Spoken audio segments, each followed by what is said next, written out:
Today, I have everybody here that's involved in EJ, environmental justice. It's a beautiful thing to see.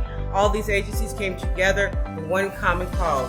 What can we do collectively as a community that cares about air, water, and land to make a difference? We're currently working on the Clean Air Act in District 10. And I'd like to thank all the people that came out, support us, all of our sponsors, and let's do it again.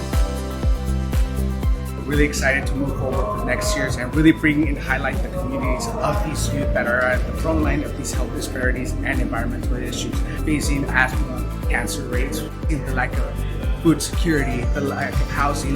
This is the right space that we've created for folks and individuals to really shake and show.